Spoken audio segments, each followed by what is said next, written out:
Misteri e leggende d'altri tempi si celano fra le crepe laviche di Catania. Ma ce n'è una fra tutte che sussurra della pietra viva un nome. Eliodoro. Un potentissimo mago, tanto bravo a ideare quanto a imbrogliare.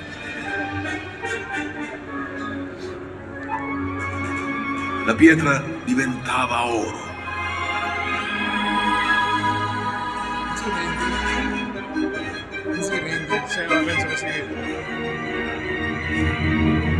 I germogli, foreste giganti.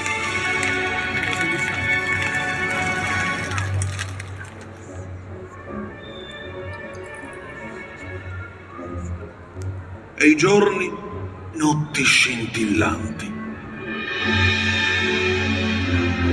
Ogni inganno, però, si sgretolava in un lampo.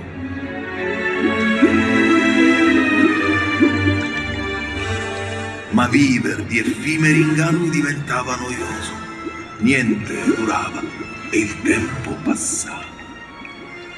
Pensa e ripensa, che cosa fare? Che cosa inventare? Con la magia ancestrale, allora Eliodoro si inizia a ingegnare. E da un'antica pergamena un potente sortileggio a lui si rivela.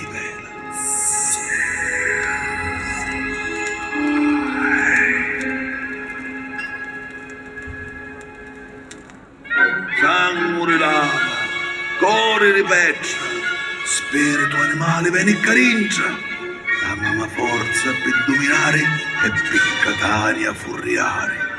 Queste parole ti voglio arrospicchiare, solo a me, Eliodoro, tu devi ascoltare.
Da tempo agognata, la rivalsa è arrivata. Finalmente Eliodoro uno scopo aveva trovato e per la città e tutta la piana comincia a vagare indisturbata.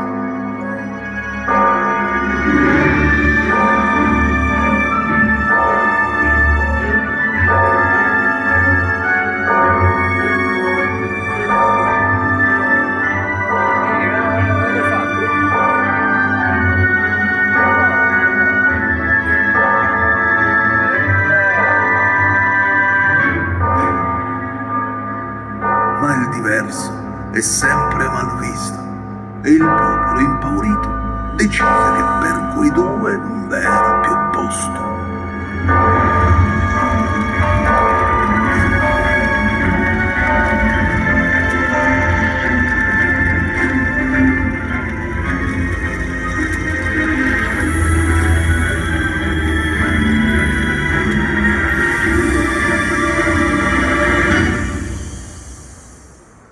Un'ultima magia aveva lanciato e la sua creatura in pietra aveva trasformato. Di Eliodoro più nessuna traccia. C'è chi dice che sia morto tra le fiamme o fuggito nell'ombra.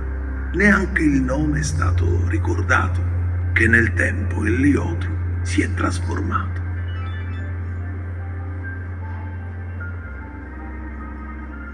Si dice pure che lui sia rimasto dentro la sua creatura e che da lì scruti tutta la città in attesa di fare ritorno. Qualcuno può giurare che ogni notte di Natale dalla statua si possa udire il suo respiro arrivare.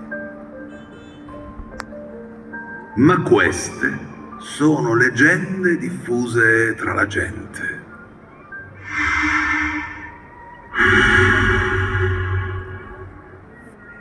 O forse no.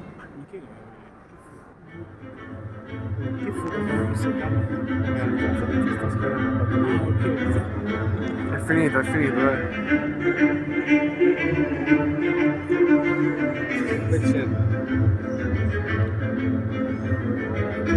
Montagna.